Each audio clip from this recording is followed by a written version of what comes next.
Bible में लिखा है, अगर हम नूह के बारे में पढ़ें, जब हम नूह के बारे में पढ़ते हैं तो लिखा है परमेश्वर ने नूह को बोला कि मैं बारिश करने पर हूं। क्या करने पर हूं?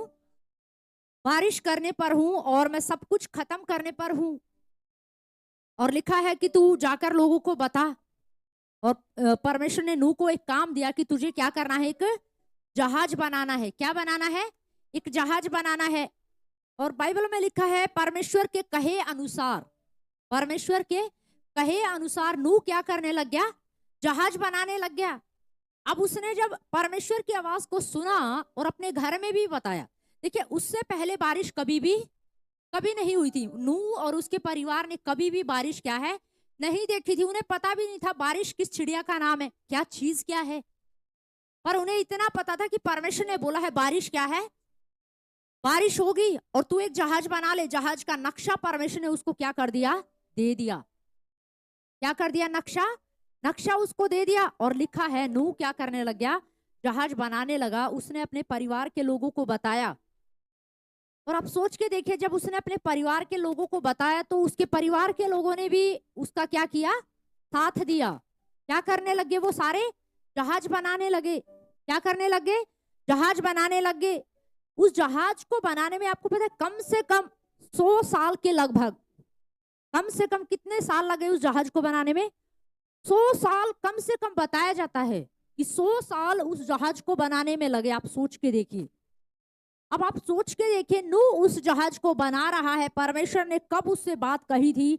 जब 10 साल बीत गए, 20 साल बीत गए, 50 साल बीत गए, तो नूह के मन में कभी तो आया होगा ना, कभी तो आया होगा कि बारिश तो आ ही नहीं रही है। मैं तो 20 साल से लगा हुआ हूं, मैं तो 50 साल से लगा हूं, अब 70 साल होने को है, पर अभी तक कोई बारिश नहीं आई है। हो सकता है उसके परिवार के मन में भी कोई विचार आया होगा। आ सकता था कि नहीं आ सकता था? विचार आ सकता था कि नहीं आ सकता था? जब हम लोगों के अंदर 1 महीने 2 महीने 1 महीने प्रार्थना करने के बाद ही क्या आने लगता है? विचार आने लगता है। पता नहीं होगा कि नहीं होगा, पता नहीं होगा कि नहीं होगा। 1 महीने के बाद कई लोग तो बड़े धुरंधर हैं, वो तो 1 हफ्ते में ही थक जाते हैं।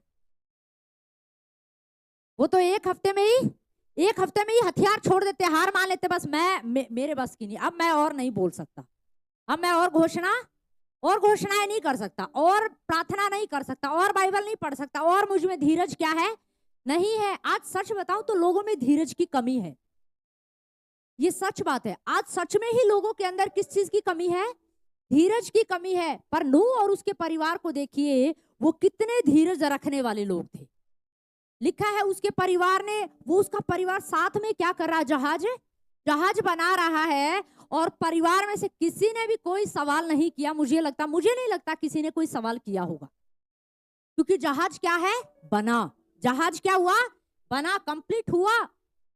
और एक बात और समझने की है कि उस जहाज को बनाने के दौरान नूह ने कम से कम 120 साल क्या किया?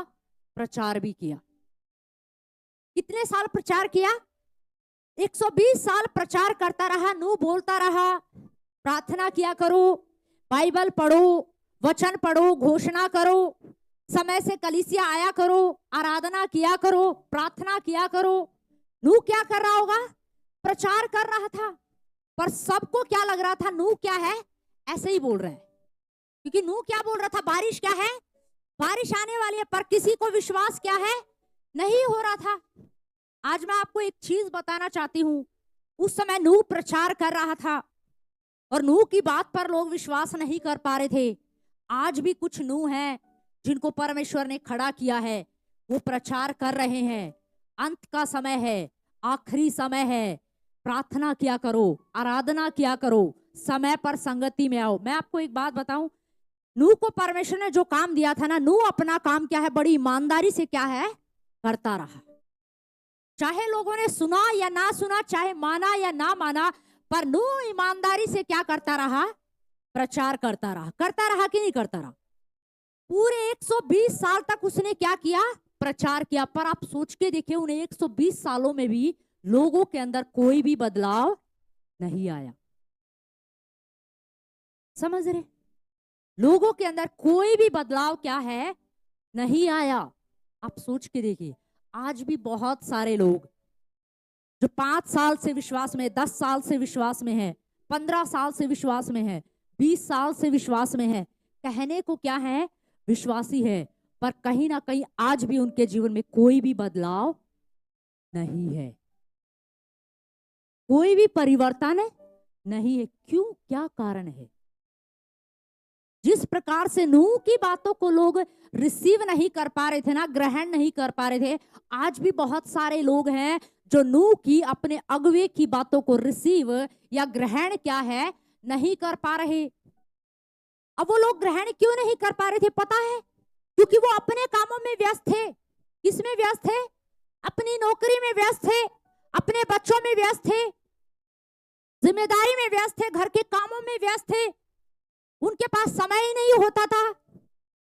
अरे प्रार्थना करे कि बच्चे पाले, नौकरी करे कि चर्च में जाए, क्या करें? पुराने, अगर हम नए नियम की कलीसिया को जब देखते हैं, बाइबल में जब लिखा है नए नियम की कलीसिया को अगर हम देखें ना, तो वहां पर लिखा है विश्वासी लोग हर दिन क्या करते थे? हर दिन मिलते थे, प्रतिदिन मिलते थे। क्या हफ्ते में एक दिन मिलते थे? नहीं, हफ्ते में एक दिन मिलने का सिस्टम तो ये अब चला है। अब कलीसिया हफ्ते में क्या करती है? एक दिन मिलती है। पर नए नियम की कलीसिया एक दिन क्या है? एक दिन नहीं मिलती थी। वो हर दिन क्या करते थे? हर दिन मिलते थे, हर दिन संगति करते थे, रोटी तोड़ते थे और वचन से सीखते थे। क्या करते थे? वो हर दिन करते थे। पर हम हफ्ते में कितने दिन मिलते हैं? सिर्फ एक दिन। और उसमें भी हमें क्या लगता है कि हमारी जिम्मेदारी है, हमारे बच्चे हैं, हमारा परिवार है, अरे नौकरी कैसे करेंगे, परिवार कैसे संभालेंगे, बच्चे हैं, ये है, कितनी सारी जिम्मेदारियां। प्रभु आपको हर दिन नहीं कह रहा है, लेकिन प्रभु सिर्फ क्या कह रहा है? हफ्ते में एक दिन, हफ्ते में एक दिन। ये जीवन हमें बहुत खास है। ये हमारा जीवन क्या है? बहुत खास है। ये ग्रेस है परमेश्वर का कि परमेश्वर ने हमें सुरक्षित रखा हुआ है। मैं आपको सच बता रही हूं, कई बार जब मैं लोगों से मिलती हूं ना, तो लोग जब बताते हैं हमारे घर में ये हो गया, हमारे घर में ऐसे समस्या है, ये दुष्ट आत्माएं हैं, वो काम हो रहा है, ये काम हो रहा है। लेकिन मैं हर दिन, हम लोग फिर उस बात को, उन बातों को जब सुनते हैं ना, तो हम धन्यवाद करते, प्रभु तेरा धन्यवाद कि तूने हमें क्या कर लिया? सुन लिया, हमें बचा लिया। समझ रहे? क्या कर लिया? हमें बचा लिया। नूह क्या करता रहा? प्रचार करता रहा, पर लोगों को क्या नहीं हुआ? लोगों ने विश्वास नहीं किया। सब अपने कामों में व्यस्त थे, कोई नाचने में, कोई गाने में, कोई बेटी की शादी करने में, कोई बेटे की शादी करने में, कोई जन्मदिन मना रहा है, कोई कुछ कर रहा है। पर नूह की बात पर किसी का भी ध्यान नहीं था। और लिखा है जहाज क्या हो गया? पूरा हो गया, कंप्लीट हो गया। और लिखा है परमेश्वर ने उस जहाज में नूह और उसके परिवार को जब चढ़ा दिया, उसके बाद वो द्वार बंद कर दिया। द्वार को बंद करने वाला कौन था? परमेश्वर। जहाज को बनाने वाला सिर्फ नूह था, पर उस जहाज के दरवाजे को बंद करने वाला कौन था? स्वयं परमेश्वर था। अब कोई नहीं, अब कोई नहीं। नूह के हाथ में क्यों नहीं चाबी दी? बताइए। जहाज किसने बनाया था? नूह ने बनाया था। अब नूह के हाथ में चाबी क्यों नहीं दी? चाबी क्यों नहीं दी भाई? जहाज तो नूह ने बनाया था, तो दरवाजा भी नूह को बंद करना चाहिए था कि नहीं चाहिए था? परमेश्वर भी समझ गया था। नूह के हृदय, नूह इतना धर्मी व्यक्ति था, इतना धर्मी व्यक्ति था कि अगर वो दरवाजा बंद कर देता और बाहर से लोगों की आवाज सुनता ना, तो वो क्या कर देता? दरवाजा खोल देता और कहता आ जाओ, जल्दी से आ जाओ। सबको क्या कर लेता? वो चढ़ा लेता। मुझे लगता है इसीलिए परमेश्वर ने नूह को मौका ही नहीं दिया। नूह को मौका ही नहीं दिया। चाबी तेरे हाथ में रहनी ही नहीं है। मुझे पता है तू कैसे हृदय का व्यक्ति है। वो चिल्लाएंगे जरा सा और तू क्या कर देगा? द्वार खोल देगा, तू बंद नहीं कर पाएगा। या हो सकता है नूह दरवाजा बंद करने जा रहा हो और बारिश आ जाए और सारे ही लोग नूह को साइड करके खुद ही अंदर घुस जाए। समझ रहे हो? तो परमेश्वर ने ऐसा ऑप्शन छोड़ा ही नहीं। बेटा चाबी मेरे हाथ में इस द्वार को बंद करने का काम मेरा है। और लिखा है कोई भी क्या है नहीं बच पाया, उनके पास सिर्फ पछताने के सिवाय कुछ भी क्या है नहीं था। जबकि उनके पास मौका था, कितने साल तक था? 120 साल तक। 120 साल तक उनके पास बदलने का चांस था, बदलने का मौका था, पर उन्होंने नूह की बात पर विश्वास क्या है नहीं किया। मैं आज आपको एक सच बात बता रही हूँ, बहुत आखिरी समय में कलीसिया चल रही है, बहुत आखिरी समय में। और आज नूह जो है ना प्रचार कर रहे हैं, बदल जाओ। क्या करो? बदल जाओ, अपनी आदतों से बदल जाओ, अपने स्वभाव को बदल दो, अपने जीवन को बदल दो। क्योंकि वो यीशु मसीह इस कलीसिया को, जैसे उस जहाज का द्वार यीशु मसीह ने बंद कर दिया ना, इस कलीसिया को उठाने पर क्या है? बहुत जल्द उठाने पर है, बहुत जल्द क्या है? उठाने पर है। और मेरी एक नूह, जैसे नूह की इच्छा थी ना, नूह एक धर्मी व्यक्ति था ना, आज के नूह भी धर्मी है। और वो चाहते हैं कि उनकी कलीसिया, उनका पूरा परिवार, पूरा घराना क्या पाए? उद्धार पाए, वो यीशु के साथ स्वर्ग में आनंद करें। पर हमें कुछ चीजों को समझना है। नूह और उसके जो लोग, उसके साथ के जो लोग थे, वहां पर जो स्टोरी है, ये हमारे लिए दृष्टांत है, ये हमारे लिए सीखने का एक उदाहरण है, अच्छा उदाहरण है कि हम उन लोगों की तरह ना बने। कि नूह प्रचार कर रहा था, प्रार्थना क्या करो, आराधना क्या करो, लगातार संडे को आया करो, समय पर आया करो। पर नूह की बात को सबने क्या ले लिया? हल्के में ले लिया। तो आज कलीसिया को क्या होने की जरूरत है? बदलने की जरूरत है। कलीसिया का सही महत्व आज हमें पता होना चाहिए कि कलीसिया है क्या, कलीसिया का मतलब क्या, कलीसिया का रोल क्या है। समझ रहे? असल में कलीसिया कौन है? आपको पता है कलीसिया, जो कलीसिया शब्द जो है ना, वो कहां से आया है? वो एक्लेसिया शब्द से लिया गया है। किससे लिया गया है? एक्लेसिया शब्द से क्या है लिया गया है? एक्लेसिया शब्द जो है वो यूनानी भाषा का शब्द है। कौन सी भाषा का शब्द है? यूनानी भाषा का शब्द है। और एक्लेसिया शब्द से जो है कलीसिया शब्द जो लिया गया है, इसका अर्थ है, एक्लेसिया का अर्थ है बुलाए हुए लोग। क्या है एक्लेसिया शब्द का अर्थ? है बुलाए हुए लोग, या मैं कहूं चुने हुए। क्या है? चुने हुए लोग। ये वो लोगों की बात हो रही है जिनको यीशु ने क्या कर लिया? चुन लिया, या जिनको यीशु ने क्या किया है? बुलाया है।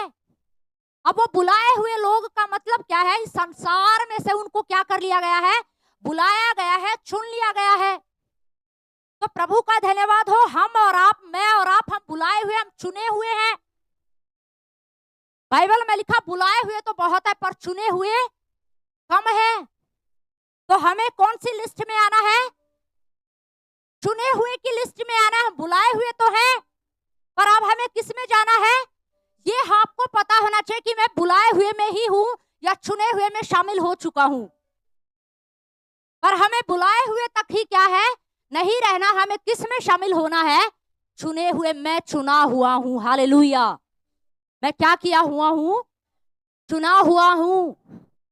तो कलीसिया के बारे में आज हम कुछ चीजों को सीखेंगे कि कलीसिया का मतलब क्या है। कलीसिया कोई बिल्डिंग नहीं है, समझ रहे? जब हम सब यहां से चले जाते हैं ना, तो ये खाली क्या है? एक बिल्डिंग है। कलीसिया कब बनती है? कलीसिया का मतलब है बुलाए हुए लोग, वो चुने हुए लोग। जब हम और आप एक जगह पर इकट्ठे होते हैं तो वो क्या कहलाती है? कलीसिया। क्या कहलाती है वो? कलीसिया कहलाती है। तो कलीसिया कोई बिल्डिंग नहीं है। आप सोचो कि कोई बिल्डिंग है। आज कई बार लोग बिल्डिंग को देख के कहते हैं देखो वो कलीसिया। नहीं, कलीसिया वो है जहां पर लोग, अगर मान लीजिए एक बिल्डिंग बनी हुई है, बहुत बड़ी बिल्डिंग, पर उसमें लोग ही नहीं आते, लोग इकट्ठे ही नहीं होते, तो क्या वो कलीसिया है? नहीं। कलीसिया कौन सी है? कलीसिया कौन है? जहां पर प्रभु के लोग इकट्ठे होकर प्रभु की क्या करते हैं? एक साथ मिलकर क्या करते हैं? आराधना करते हैं, प्रार्थना करते हैं, उसे कहते हैं कलीसिया। Hallelujah, hallelujah. अब इस कलीसिया को, यानी कि बुलाए हुए उन चुने हुए लोगों के लिए यीशु मसीह ने क्या किया? यीशु को कलीसिया बनाने की जरूरत क्यों पड़ी? वो हम पढ़ेंगे। जरा एक वचन को निकालेंगे, मत्ती की पुस्तक, उसका 16 अध्याय और 18 आयत।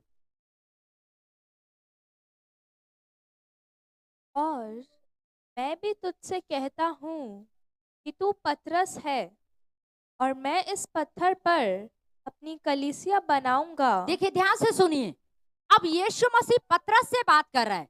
मत्ती की पुस्तक 16 अध्याय उसकी 18 है। अब यहाँ पर यीशु मसीह किससे बात कर रहा है? पतरस से बात कर रहा है। और यीशु मसीह पतरस से कह रहा है, और मैं तुझसे कहता हूं कि मैं तुझ पर अपनी क्या बनाऊंगा? कलीसिया बनाऊंगा। क्या बनाऊंगा? हाँ, फिर से पढ़िए जरा, क्या लिखा है इस पर? और इसमें मैं भी तुझसे कहता हूँ कि तू पतरस है हाँ और मैं इस पत्थर पर अपनी कलीसिया बनाऊंगा। हाँ, और मैं इस पत्थर पर क्या बनाऊंगा? अपनी कलीसिया बनाऊंगा। देखिए, पतरस नाम का शब्द एक चट्टान है। क्या है? पतरस का जो नाम था, उस नाम का अर्थ क्या था? हर एक नाम का अर्थ होता है ना। आपके नाम का भी कोई ना कोई अर्थ क्या है? कोई ना कोई अर्थ होगा। तो पतरस के नाम का भी एक अर्थ था। पतरस के नाम का अर्थ है चट्टान। क्या है? चट्टान। और यीशु मसीह कह रहा है, मैं इस चट्टान पर क्या बनाऊंगा? अपनी कलीसिया बनाऊंगा। इसका मतलब कलीसिया बनाने वाला कौन है? यीशु मसीह। कौन है? कलीसिया को किसने बनाया? यीशु मसीह ने बनाया। कलीसिया हमारी नहीं है। कलीसिया प्रोफेट नरेंद्र की नहीं है, या कलीसिया को बनाने वाली मैं नहीं हूं, या कलीसिया को बनाने वाले आप नहीं हैं। पर कलीसिया को बनाने वाला कौन है? स्वयं यीशु मसीह। क्योंकि स्वयं यीशु मसीह खुद कह रहा है, मैं अपनी कलीसिया क्या करूंगा? बनाऊंगा। क्या करूंगा? मैं अपनी कलीसिया बनाऊंगा। अब आप सोच के देखिए, यीशु मसीह को कलीसिया बनाने की जरूरत क्यों पड़ी? क्या जरूरत थी यीशु मसीह को कलीसिया बनाने की? कलीसिया मतलब वो चुने हुए लोग जब एक साथ इकट्ठे होते, संगति करते हैं, रोटी तोड़ते हैं, आराधना करते, प्रार्थना करते, वचन को सीखते हैं। कलीसिया जरूरी थी। या कलीसिया को मैं कहूं, आज कलीसिया अगर देखा जाए तो कलीसिया एक क्या है? परिवार की तरह है। क्या है? हम बोल सकते हैं ना, एक परिवार। कलीसिया को एक परिवार बोल सकते हैं ना, है ना? आप सबके भी अपने अपने परिवार है ना। परिवार में कितने सदस्य होंगे? किसी में 4 है, किसी में 5 है, तो वो क्या है? एक परिवार है। अब इसमें बहुत सारे लोग हैं, बहुत सारे सदस्य होते हैं, तो इसको हम क्या बोल सकते हैं? एक बड़ा परिवार। क्या बोल सकते हैं?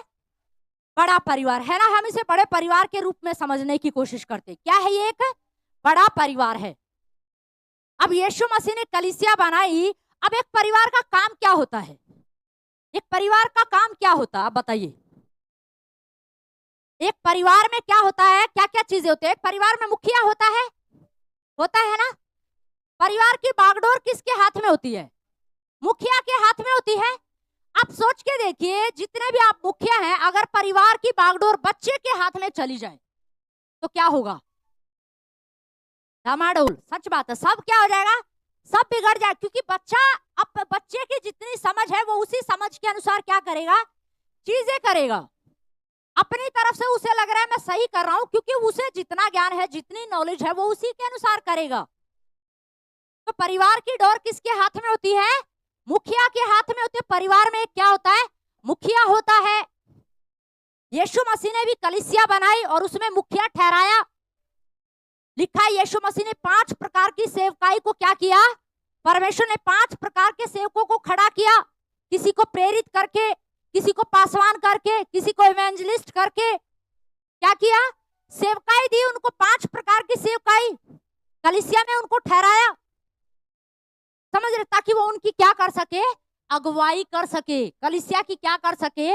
अगुवाई कर सके। कलीसिया का मतलब है कि कलीसिया में जब लोग, कलीसिया इसीलिए बनाई गई है ताकि लोग एक साथ इकट्ठे होकर वहां पर वचन को क्या कर सके? सीख सके। क्या कर सके? सीख सके। एक परिवार में आप बहुत सारी चीजों को नोटिस कर सकते हैं। एक बच्चा अपने परिवार में सुरक्षित होता है कि नहीं होता है? बच्चा अगर परिवार से अलग हो जाए तो क्या वो सुरक्षित है? नहीं। वो किस में है फिर? वो खतरे में है। बच्चा अगर परिवार से, माँ बाप के हाथ के नीचे से अलग हो जाए ना, उनसे अलग हो जाता है, तो कहीं ना कहीं बच्चे के भटकने के चांस क्या है? ज्यादा हो जाते हैं। खतरा होता है बच्चे को। क्या होता है? खतरा होता है। क्योंकि बाहर बहुत प्रकार के लोग घूम रहे होते हैं, जो क्या करने की कोशिश करते हैं? ताक में बैठे होते हैं कि कब इसको खराब करे, कब इसको क्या करे? बहकाए। ठीक उसी प्रकार से कलीसिया भी यीशु मसीह ने इसीलिए बनाया ताकि सब लोग इकट्ठे होकर वहां पर एक मुखिया को ठहराया, ताकि वो मुखिया की अधीनता में होकर वचन को क्या कर सके, सीख सके। क्या कर सके, वचन को सीख सके, वो प्रार्थना करनी सीख सके। परिवार में क्या सिखाया जाता है आपको पता है? सबसे ज्यादा संस्कार बच्चे को कहाँ दिए जाते हैं? कहाँ दिए जाते हैं? परिवार में या स्कूल में? परिवार में। कहाँ से दिए जाते हैं? परिवार में। बच्चा पहनना सीखता है कहाँ से? परिवार से। खाना सीखता है कहाँ से? परिवार से। बोलना सीखता है कहाँ से? परिवार से। चलना सीखता है कहाँ से? परिवार में। इसीलिए यीशु मसीह को कलीसिया बनानी पड़ी, ताकि उसके जो बुलाए हुए लोग हैं, चुने हुए लोग हैं, वो वचन को बोलना सीख सके, प्रार्थना करनी सीख जाए, घोषणा करनी सीख जाए, वचन को मानना सीख जाए। Hallelujah, hallelujah. और ये कहां पर सीखते हैं हम? कलीसिया के अंदर ही सीख सकते हैं। कलीसिया के बाहर रहकर कोई व्यक्ति क्या है, नहीं सीख सकता। कई बार लोगों को क्या लगता है, अरे मुझे कलीसिया जाने की क्या जरूरत है, मुझे अगर एक बच्चा पैदा होते ही बोले मुझे परिवार में रहने की क्या जरूरत है, मैं सब कुछ अपने आप कर लूंगा, क्या वो सीख लेगा? नहीं।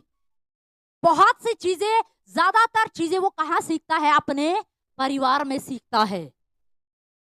यीशु मसीह को पता था कलीसिया एक स्थान, एक ऐसा होना चाहिए जहां पर ये इकट्ठे हो सके, और एक अगुवे को ठहराया जहां पर ये वचन को क्या कर सके, सीख सके, प्रार्थना करनी सीखे, वचन को बोलना सीखे, घोषणा करनी सीखे। वचन का ज्ञान होना ही नहीं जरूरी है, ये वचन को मानना सीख सके। इसीलिए यीशु मसीह ने क्या बनाई? कलीसिया बनाई। क्या बनाई? कलीसिया। क्या आप इस कलीसिया का अपने आप को सदस्य समझते हैं? क्या आप इस परिवार का सदस्य समझते हैं? तो परिवार के जो सदस्य होते हैं उनकी कोई जिम्मेदारी होती है कि नहीं होती है? होती है ना। सबकी कोई ना कोई क्या होती है? जिम्मेदारी होती है, कोई ना कोई काम होता है। समझ रहे हैं? कोई ना कोई काम सबका होता है। यीशु मसीह ने कलीसिया बनाई ताकि लोग वहां पर सीखे, वचन को ग्रहण करें। जब एक व्यक्ति सोचता है ना कि मुझे कलीसिया की जरूरत नहीं है, तो वो इसका मतलब खतरे में है। किसमें है?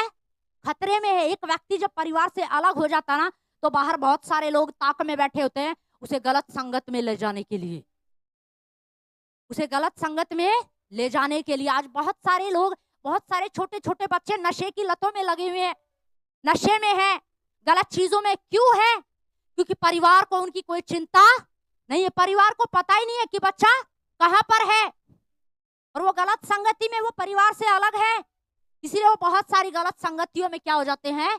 पड़ जाते हैं। पर अगर वो परिवार में रहेगा तो क्या रहेगा? सुरक्षित रहता है। क्या रहता है? वो सुरक्षित रहता है। एक व्यक्ति सोचता है, एक विश्वासी क्या सोचता है कि मुझे कलीसिया जाने की जरूरत क्या है? नहीं है। अगर कलीसिया आने की जरूरत नहीं होती तो यीशु मसीह को भी कलीसिया बनाने की जरूरत नहीं थी। पर अगर यीशु मसीह ने कलीसिया बनाई है, इसका मतलब कलीसिया की जरूरत थी, कलीसिया बनाना जरूरी था। परमेश्वर जानता था, यीशु मसीह जानता था, अगर ये एक जगह इकट्ठे होकर संगति नहीं करेंगे, प्रार्थना नहीं करेंगे, वचन नहीं सीखेंगे, तो ये बहुत लंबी दौड़ क्या है, नहीं दौड़ सकते, चल नहीं पाएंगे।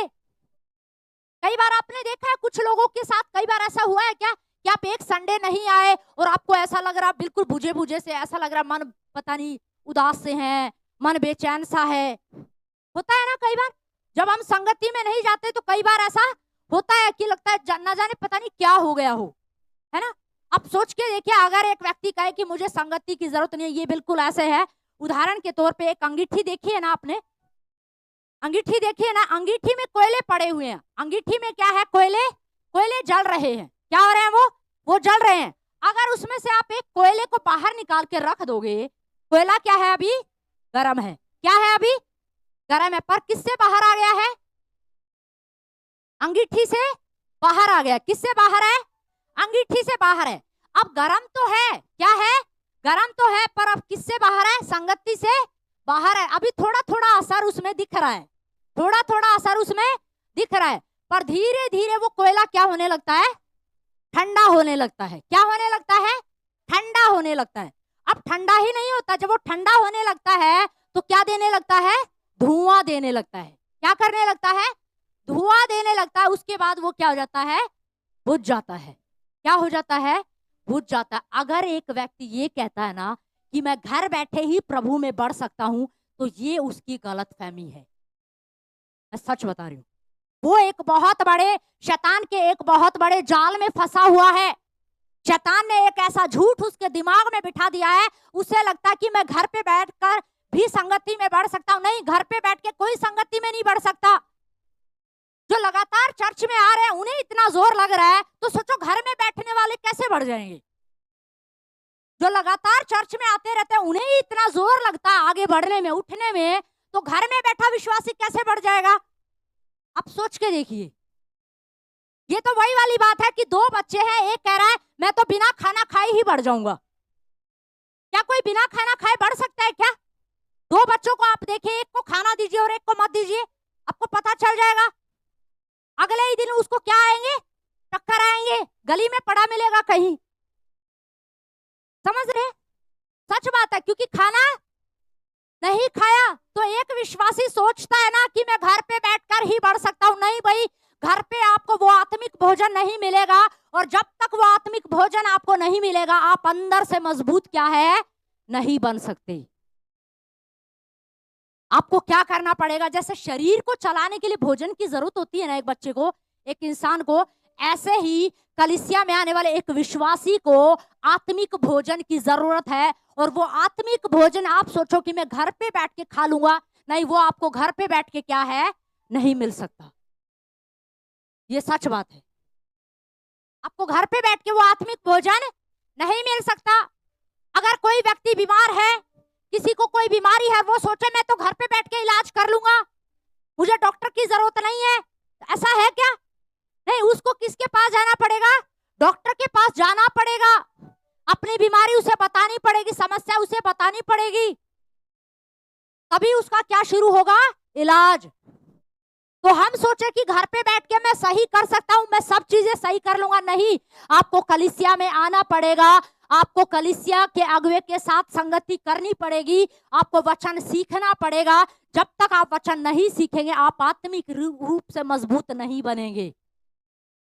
कई बार लोग सोचते हैं कि मुझे संगति में जाने की जरूरत नहीं है। नहीं, वो बिल्कुल ऐसे ही है। वो कोयला जो अंगीठी से बाहर निकल जाता है ना, उसके बाद वो क्या होने लगता है? वो ठंडा होने लगता है। धीरे धीरे उसकी प्रार्थना क्या हो जाती है? आप देखना, जो लोग संगति में नहीं आते ना, या जिनको संगति की चाहत नहीं होती, उनको प्रार्थना की भी चाहत नहीं होती है। अब सच बात है ये। अब सोच के देखिए, कलीसिया में आते आते भी कई बार लोगों की प्रार्थना करने की चाहत नहीं होती है, कई बार प्रार्थना में कमजोर होते हैं। और एक व्यक्ति कह रहा है मैं तो घर बैठे कर लूंगा। अरे आप कैसे कर लोगे भाई? आप बिना खाए कैसे जी लोगे? आप बिना खाए जी ही नहीं सकते। ये शैतान का एक झूठ है। लोगों को लगता है मैं बिना संगति के चल सकता हूं, बिना संगति के एक व्यक्ति मसीह जीवन जी ही नहीं सकता। ये एक झूठ है जो शैतान ने लोगों के अंदर क्या कर दिया है? डाल दिया है। और लोग उसमें, शैतान के उस झूठे विचार में ना लोग खुश हैं। मैं आपको सच बता रही हूं, शैतान के झूठे विचार में फंस के लोग क्या है? खुश हैं। उन्हें लगता है ठीक है, मैं तो ठीक हूं, मैं घर पे ही ठीक हूं। अरे आप ठीक नहीं हो, आप बीमार हो गए हो। आप देखो, आप प्रार्थना नहीं कर पा रहे हो, आप वचन नहीं पढ़ पा रहे हो, आप घोषणा करनी भूल गए हो। भाई, चर्च में जाने की चाहत आपकी खत्म हो रही है, वो इच्छा खत्म हो गई है। आप आत्मिक रूप से बीमार हो गए, आप हेल्दी नहीं हो। पर लोगों को क्या लगता है कि मैं ठीक हूं। नहीं, वो खतरे में है। और एक अगुआ माता पिता अपने बच्चों की केयर कब कर सकते हैं? जब बच्चा कहां पर होगा? घर के अंदर होता है। कहां होता है? घर के अंदर। बाहर थोड़ी जाती है। बच्चे ऑफिस चले जाते हैं, तो क्या मम्मी पापा बच्चे के साथ ऑफिस में जाते हो आप कि अरे मेरा बच्चा है, मुझे क्या करना है? खाना खिलाना है, मुझे उसको बिस्किट खिलाना है, उसको ब्रेड देना है, उसको रोटी खिलाना है? नहीं। कहां पर करते हैं? घर पे। जब बच्चा होता है तो माँ क्या है? बोलती रहती है बेटा खा ले, बेटा क्या कर ले? खा ले बेटा, खा ले। तो एक अगुआ भी ना जो कलीसिया में होंगे ना उनको बोलता ही रहेगा, बेटा खा लो, बेटा प्रार्थना कर लो, बेटा वचन बोला करो, बेटा घोषणा क्या करो, बेटा वचन को सीखो। हालेलुया। वो किन को बोलेगा? जो घर पे आते हैं, जो कलीसिया में आते हैं, जो प्रभु के घर में होते हैं, जो घर में बैठे हैं, उन पर मेहनत नहीं कर सकता वो। क्या उनको कोई सिखा सकता है? नहीं। सिखाया किसको जा सकता है? जो परिवार में उपस्थित है। देखभाल उसी की होती है जो परिवार में है। भोजन उसी को मिलता है जो परिवार में है। अब एक बाहर गया हुआ और हम सोचे हम उसको भोजन वहीं थोड़ी देने जाते हैं। जाते हो क्या देने? आपका बच्चा है, जाया करो। ऑफिस में जाता है बच्चा तो क्या भोजन लेके आप साथ जाते हो? कहीं दूर घूमने गए तो क्या साथ जाते हो? नहीं। जब वो घर में होता है ना तो आप उसकी क्या करते हो? केयर करते हो। कलीसिया भी एक क्या है? परिवार है। यहाँ भी आत्मिक माता पिता ठहराए हैं और वो चाहते हैं जो कलीसिया में लोग आए ना वो वचन को बोलना क्या करे? सीखे। वचन की घोषणा करनी सीखे, प्रार्थना करनी सीखे। एक बात और मैं आपको बता दूं कि हाँ, कई बार लोग जो लगातार आ रहे हैं कई बार वो नहीं बदल पाते, पर मैं आपको एक चीज कहना चाहती हूँ, जो जुड़ा हुआ है, जो क्या है? जो जुड़ा हुआ है, जो आ रहा है, उसका बदलने का क्या है? चांस है। उसके बदलने के चांस है। वो कभी बदल सकता है। आज नहीं बदला, हो सकता है कल बदल जाए, हो सकता है परसों बदल जाए, उसके चांस है। पर जो संगति में है ही नहीं, जो कलीसिया में है ही नहीं, जो आता ही नहीं है, उसके बदलने के कोई चांस नहीं है। कोई भी चांस नहीं है। तो ये मत सोचिए। इसीलिए जो सालों से आ रहे ना, मैं एक चीज कहना चाहती हूँ, हो सकता है 5 साल से विश्वास में हो, आप 10 साल से विश्वास में, 15 साल से हो, पर आप कलीसिया में आ रहे। मैं आपको एक ही चीज कहना चाहती हूँ, आप आते रहिए, आप आते रहिए, आप बने रहिए। परमेश्वर एक दिन काम करेगा। Hallelujah, hallelujah. पर कब करेगा? जब हम उसमें क्या रहेंगे? बने रहेंगे। क्या करते रहेंगे? बने रहेंगे। यीशु मसीह ने कलीसिया इसीलिए बनाई क्योंकि कलीसिया एक सुरक्षा का स्थान है। हमारे लिए एक सुरक्षा का क्या है? स्थान है। कलीसिया एक परिवार है। और यहाँ पर हम क्या करते हैं? वचन को क्या करते हैं? वचन को बोलना सीखते, घोषणा करनी सीखते, प्रार्थना करनी सीखते हैं, एक दूसरे के साथ मिलते अपनी गवाही को बांटते हैं, एक दूसरे को उत्साहित करते हैं। ये कलीसिया है। लेकिन जो परिवार से बाहर हो जाता, जो कलीसिया से बाहर हो जाता ना, आप देखना धीरे धीरे उनकी प्रार्थनाएं क्या होने लगती है? खत्म होने लगती है। और उसे क्या लगता है पता है? मैं अभी भी क्या हूं? विश्वासी हूं। क्या हूं? उसे लगता है अभी भी मैं क्या हूं? विश्वासी हूं। जबकि प्रार्थना क्या हो गई है? खत्म हो गई है। बाइबल पढ़ना क्या है? बंद हो गया। 10 दिन हो गए हैं, बाइबल छुई तक नहीं है। 1 महीना हो गया, बाइबल को हाथ तक नहीं लगाया। और उसे क्या लगता है? मैं क्या हूं? एक विश्वासी। वो भ्रम में है। वो एक बहुत बड़े जाल में फंसा हुआ है। उसे समझने की जरूरत है कि बिना संगति के कोई भी व्यक्ति क्या है? नहीं बढ़ सकता। बिना कलीसिया के कोई भी क्या है? नहीं बढ़ सकता। अगर बिना कलीसिया के लोग बढ़ जाते तो यीशु मसीह को कलीसिया बनाने की जरूरत नहीं थी। फिर यीशु मसीह को इतना बड़ा बलिदान देने की क्या जरूरत थी? क्या जरूरत थी यीशु मसीह को इतना बड़ा कीमत चुकाने की? और यीशु मसीह ने ये पतरस से नहीं बोला, पौलुस से नहीं बोला, किसी और से नहीं कहा। यीशु मसीह ने कहा खुद मैं अपनी कलीसिया क्या करूंगा? बनाऊंगा। इसका मतलब यीशु को लगा ये जरूरत है। क्या है? इसकी जरूरत है ताकि ये लोग क्या हो? एक साथ इकट्ठे हो, प्रार्थना करें, आराधना करें, संगति करें। हम सब का फर्ज बनता है। इस परिवार के हम सब सदस्य हैं, तो हमारी जिम्मेदारी बनती है इस कलीसिया के प्रति कि हम कलीसिया में क्या अपना काम कर रहे हैं, क्या हम अपना रोल ले रहे हैं। नूह से आप सीखिए। नूह प्रचार कर रहा था पर लोग 120 सालों में भी क्या है? नहीं बदले। पर मैं आपसे इस कलीसिया में आने वाले हर एक व्यक्ति से कहना चाहती हूँ, हो सकता है आप में से कोई 5 साल का विश्वासी है, कोई 10 साल का विश्वासी है, कोई 15 साल का विश्वासी है, पर मैं कह रही हूँ यीशु कह रहा है आज बदलने का समय है। क्या होने का समय है? बदलने का समय है। पौलुस एक जगह कह रहा है, लिख रहा है, कह रहा है तुम में अब तक क्या हो रहे हैं, अब तक तुम में झगड़े होते हैं। तुम 5 साल से विश्वास में हो, तुम 10 साल से विश्वास में, 15 साल से विश्वास में हो, पर तुम्हें अब तक क्या हो रहे हैं, झगड़े हो रहे हैं। मुझे तुम्हारे बारे में पता चला, किससे पता चला, खलोए के घराने से। खलोए के घराने ने मुझे तुम्हारे बारे में बताया, तुम में अब तक झगड़े होते हैं। तुम 10 साल से विश्वास में चल रहे हो, पर अभी भी क्या कर रहे हो, झगड़ते हो। अभी भी क्या करते हो, गाली देते हो। अभी भी तुम्हारे मुंह में तंबाकू है, जबकि कितने साल से विश्वास में हो, 10 साल से विश्वास में हो, 15 साल से विश्वास में हो। अब तुम बड़े हो, तुम कलीसिया के पुरनिये बड़े हो गए हो, तुम्हारा भी कोई काम है, तुम्हारा कोई रोल है, तुम्हारी कोई जिम्मेदारी है जिसे तुम्हें करना चाहिए। परिवार में, आपके परिवार में अगर 4 या 5 सदस्य हैं, चारों पांचों बड़े हैं, कमाने वाले कमा सकते हैं, पर अगर वो नहीं कर रहे तो परिवार के जो मुखिया है, आप लोग बताइए, आप लोगों को कैसा लगेगा?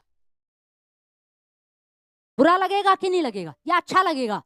आप खुश हो, जवान बेटा घर में बैठा है, आराम से मस्त खाता है, पीता है, सोता है, ऐश करता है, कोई दिक्कत नहीं है। माँ कमा रही है, पापा कमा रहे हैं, पर जवान बच्चे घर में बैठे कुछ नहीं करते, पानी भी बाप ही लेके आता है, सारे काम बाहर के काम माँ और बाप ही करते हैं, पर बच्चे क्या है, आराम से खाते हैं, पीते हैं, नहाते हैं, बेड पे आराम से सोते हैं। किसको अच्छा लगेगा? नहीं, अच्छा क्या है, नहीं लगेगा। पौलुस क्या कह रहा है, कह रहा है तुम में अब भी क्या होते हैं, झगड़े होते हैं। अब भी का मतलब आप सोच के देखिए, इसका मतलब कुछ बदलाव की क्या है, जरूरत है। कुछ बदलाव की क्या है, जरूरत है। और मैं विश्वास करती हूँ परमेश्वर इस साल में, इस मार्च खत्म होने से पहले, इस कलीसिया के अंदर एक बड़े बदलाव को लेकर आएगा। Hallelujah, hallelujah. और आगे क्या लिखा है, जरा पढ़िए।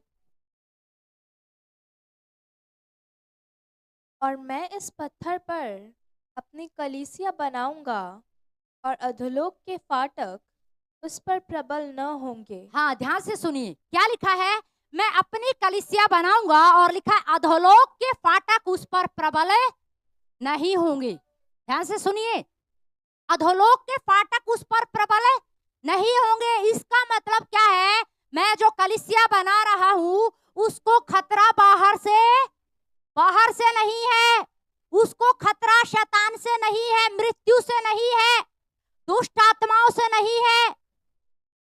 उसको खतरा क्या है, बाहर से नहीं है। अगर शैतान से खतरा होता तो अब तक शैतान खत्म कर चुका होता सारी कलीसियाओं को। पर आज तक कलीसियाएं चल रही हैं, कलीसियाएं बनी हुई है, प्रभु का काम बढ़ रहा है, क्योंकि कलीसियाओं में खतरा जो है ना, कलीसिया को जो खतरा है वो बाहर से क्या है, बाहर से नहीं है। एक परिवार का बिखरने का, एक परिवार जब बिखरता है ना, टूटता है, उसका कारण बाहर से होता है क्या? बाहर से नहीं होता है। कहां से होता है? अंदर से होता है। कहां पे खतरा होता है? अंदर से।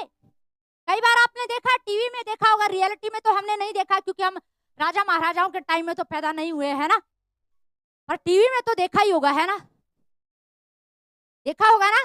कई बार आपने देखा, राजा के जो खास होते हैं, राजा के जो खास होते हैं, कई बार राजा के ऊपर अगर कोई हमला कर रहा है तो बाद में पता चलता है कि उनको पता कैसे चला, उनको, हमारे दुश्मन को पता कैसे चला, बाद में पता चलता है अपने ही ग्रुप में कोई क्या था, अपने ही घर के अंदर ही कोई भेदी था, जिसने अंदर का भेद क्या कर दिया, बाहर दे दिया, बाहर बता दिया। इसीलिए शत्रु को अंदर आने का क्या मिल गया, मौका मिल गया, उसको हमला करने का क्या मिल गया, मौका मिल गया। तो खतरा कहां से होता है? अंदर से होता है। कहावत कहते हैं ना, घर का भेदी डंका ढाए, घर का भेदी। तो परिवारों को खतरा ना बाहर से नहीं होता है, ये सच बात है। परिवारों को खतरा अंदर से ही होता है। या तो बच्चे कुछ ऐसा कर देते हैं, या कुछ भी ऐसा होता है। कई बार आपने देखा है ना, कई बार आजकल तो ऐसा भी होता है कि अपने ही घर की बातें बाहर जाकर क्या करने लगते हैं, बता देते हैं। मेरी मम्मी ऐसी है, मेरे पापा ऐसे हैं, मेरी सास ऐसी है, मेरा ससुर ऐसा है, मेरी ननंद ऐसी है। अपने ही घर का भेद क्या करते रहते हैं, बाहर पीटते रहते हैं, और घर को क्या कर देते हैं, तोड़ देते हैं।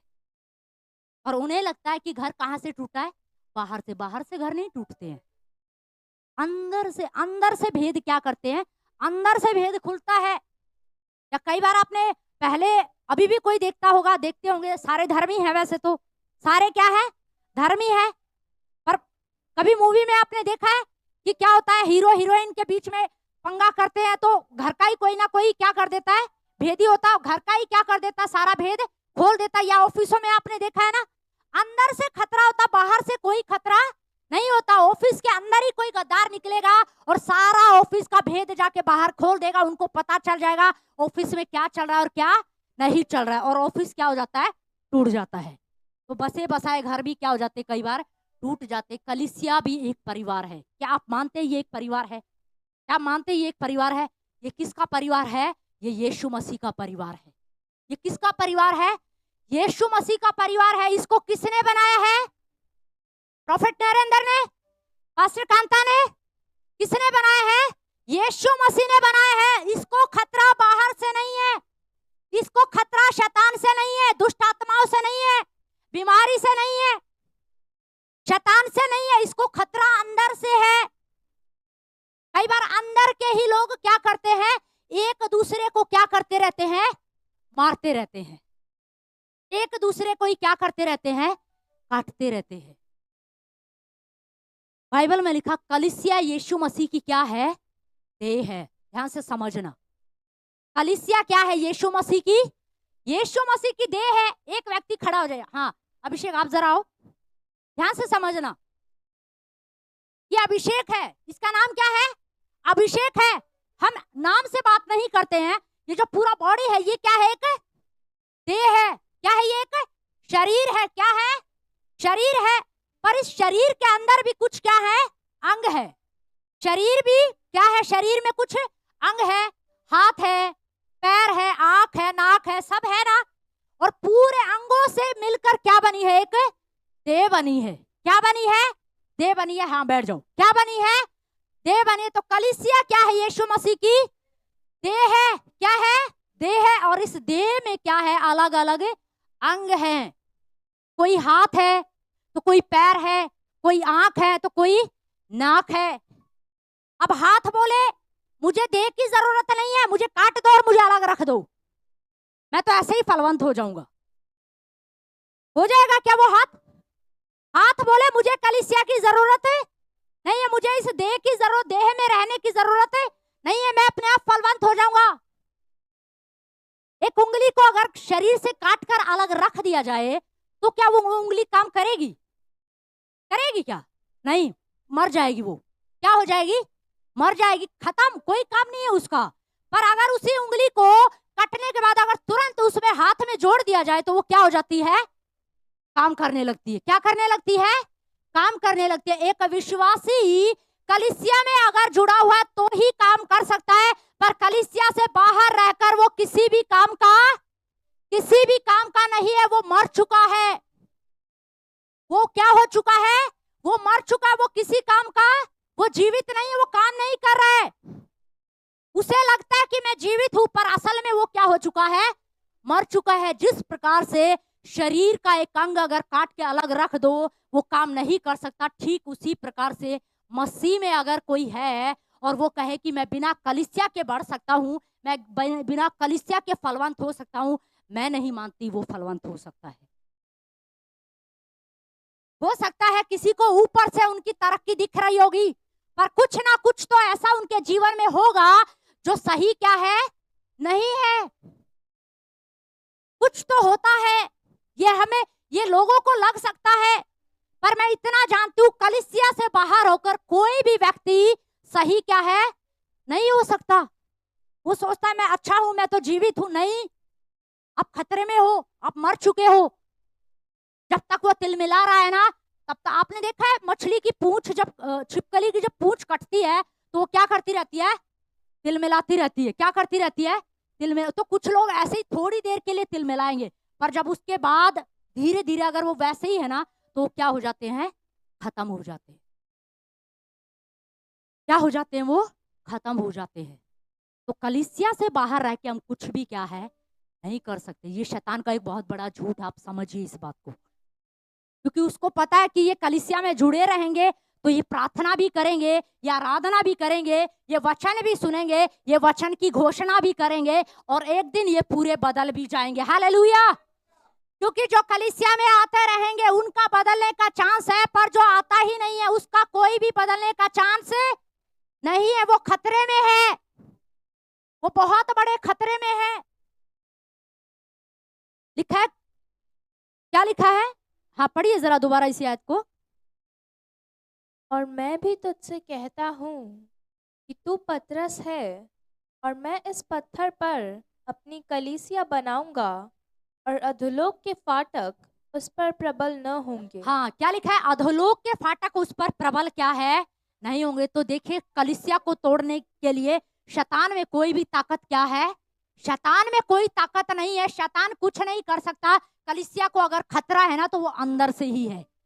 कलीसिया के अंदर के ही लोग जब कई बार आपस में एक दूसरे की क्या करते हैं, याद रखिए आप एक ही कलीसिया में जुड़े हो, इस कलीसिया के सदस्य हो ना, आप इस कलीसिया के सदस्य हो ना, इस परिवार में जुड़े हो ना, इस देह में आप जुड़े हुए हो ना, तो इस देह के क्या हो? आप एक अंग हो। क्या हो?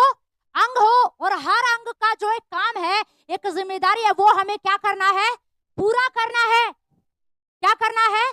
पूरा करना है। यहाँ पर हम जुड़े हुए हैं तो हमारा कोई काम है, कोई रोल है। अब सोच के देखिए, हमारा एक ही प्रभु है, एक ही प्रभु है, हम एक ही प्रभु को मानते हैं, एक ही बपतिस्मा पाया है, एक ही पवित्र आत्मा पाया है, यीशु मसीह की देह में जुड़े हुए हैं। क्या हम अलग हैं? क्या हम अलग है? अलग नहीं है। ना कोई यहूदी, ना कोई यूनानी, बाइबल में लिखा है।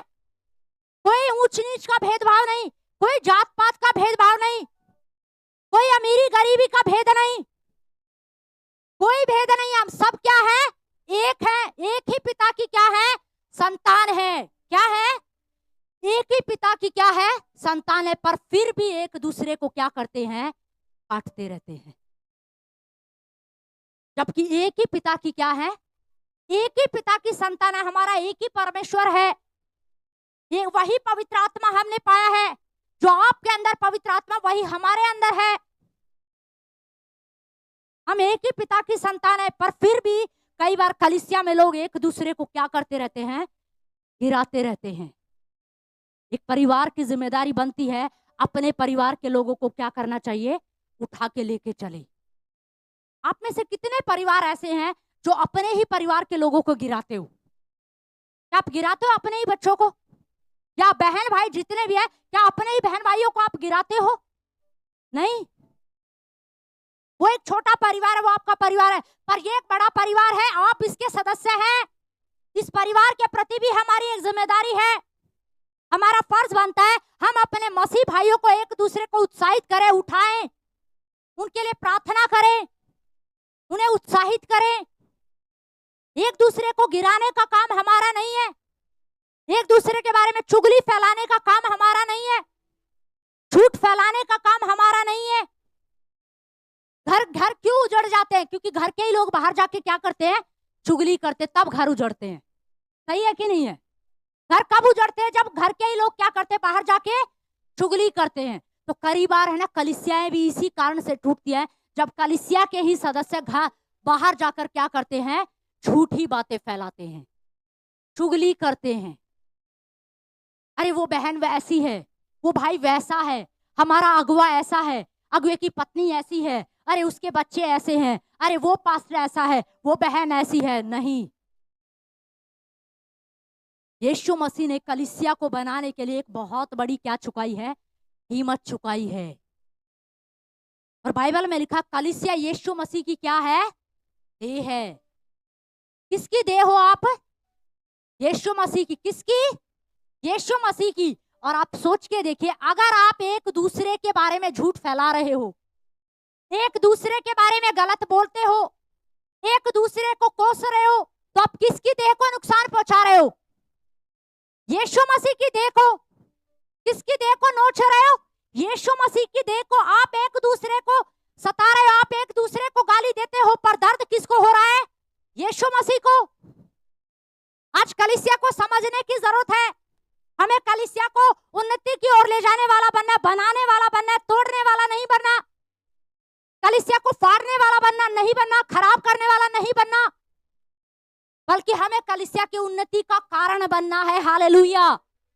हमें ऐसा व्यक्ति बनना है, हमें परिवार का ऐसा सदस्य बनना है जिसके द्वारा मेरा परिवार क्या पाए? आशीष पाए। मेरी कलीसिया क्या पाए? आशीष पाए।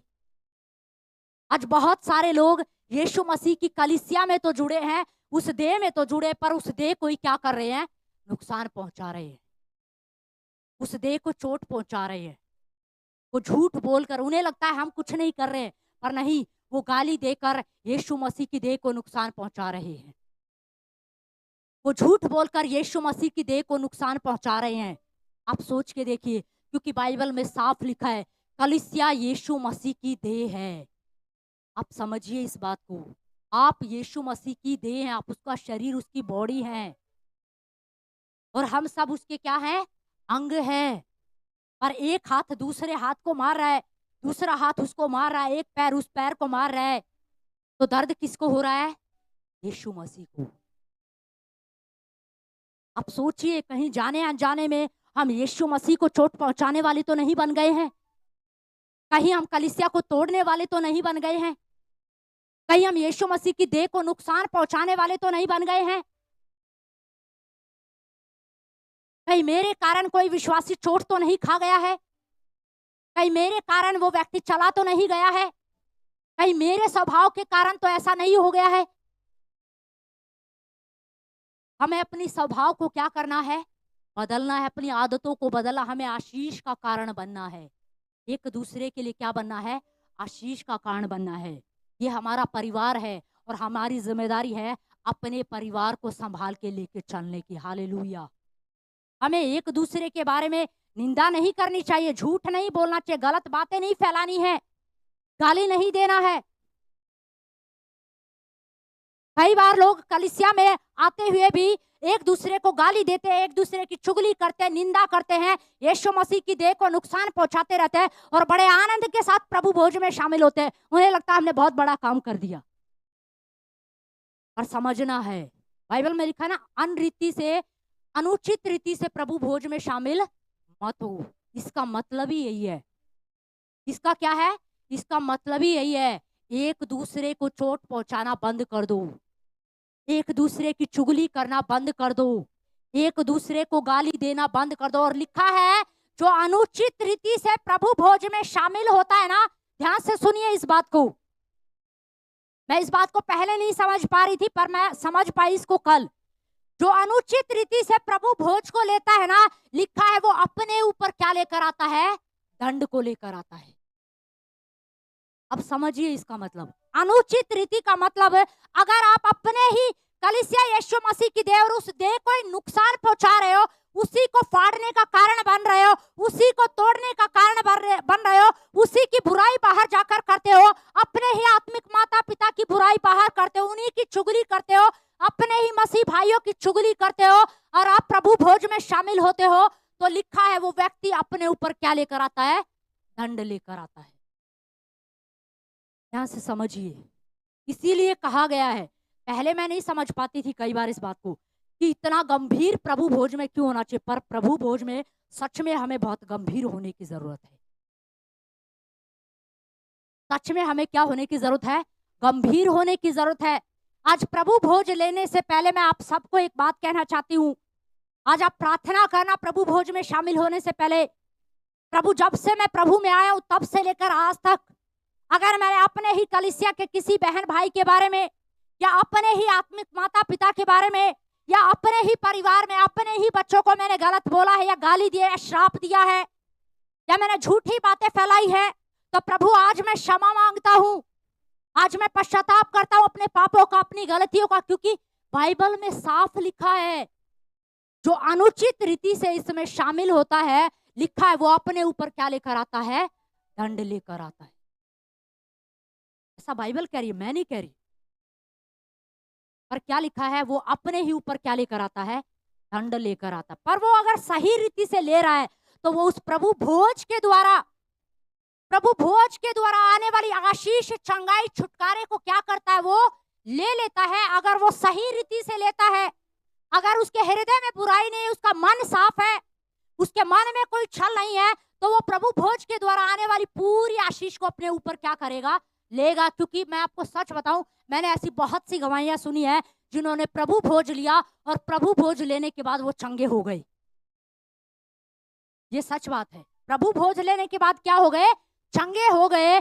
किस रीति से लिया है ये बहुत मैटर करता है। देखा, अनुचित रीति से लोगे तो क्या करोगे, अपने ही ऊपर क्या लेकर आ रहे हो, दंड लेकर आ रहे हो। इससे तो अच्छा तुम उसमें शामिल ही मत हो। अरे दंड लाने से अच्छा उसमें क्या मत कहो, उसमें शामिल मत हो। पश्चाताप करो, क्षमा मांगो प्रभु से, प्रभु क्षमा कर, और आज के बाद मैं ये गलती नहीं करूंगा प्रभु। मैं कलीसिया को जोड़ने वाला बनूंगा, तोड़ने वाला नहीं। मैं अपने ही लोगों की बाहर बुराई नहीं करूंगा, अपने ही घर का भेद बाहर नहीं खोलूंगा, अपने ही घर की बात बाहर जाकर नहीं बोलूंगा। अरे तूने देखा आज उस बहन में ऐसे बात हो गई थी, अरे वो आपका परिवार है, आपके सदस्य है, उसकी चर्चा बाहर क्यों? यह आपका परिवार है और इसके प्रति आपकी जिम्मेदारी बनती है। समझ रहे? क्या है ये, हमारा परिवार है। क्या है ये? क्या आप इसे अपना परिवार मानते हैं? क्या आप समझते हैं कि आप यीशु मसीह की देह में जुड़े हुए हैं? तो देह में जुड़े हैं तो हमारा कोई काम है। बोलो मेरा कोई काम है। बोलो मेरी कोई जिम्मेदारी है। बोलो मेरी कोई जिम्मेदारी है। और आपको पता है आपकी जिम्मेदारी क्या है? आपकी जिम्मेदारी है एक दूसरे के लिए प्रार्थना करना। आपकी जिम्मेदारी है इस कलीसिया के अगुवों के लिए प्रार्थना करना। आपकी जिम्मेदारी है इस कलीसिया की बढ़ोतरी के लिए प्रार्थना करना। आपकी जिम्मेदारी है एक दूसरे को उत्साहित करना। आपकी जिम्मेदारी है एक दूसरे को एनकरेज करना। ये नहीं है कि हम एक दूसरे की चुगली कर रहे हैं, एक दूसरे की निंदा कर रहे हैं, एक दूसरे का मजाक उड़ा रहे हैं। नहीं, आपको पता है, सच बताऊं, कई बार कुछ लोग कई बार टूट जाते हैं, मजाक के कारण भी कई बार लोग टूट जाते हैं। समझ रहे? कई बार मजाक के कारण भी क्या हो जाते हैं। तो हमें समझना है कि हमें क्या मजाक करना है, क्या नहीं करना। ये सच बात है। तो हमें कलीसिया को क्या करने वाला बनना है, जोड़ने वाला बनना। हमें तोड़ने वाला नहीं बनना, क्योंकि कलीसिया क्या है, एक परिवार है। और आगे क्या लिखा है, हाँ जरा पढ़िए।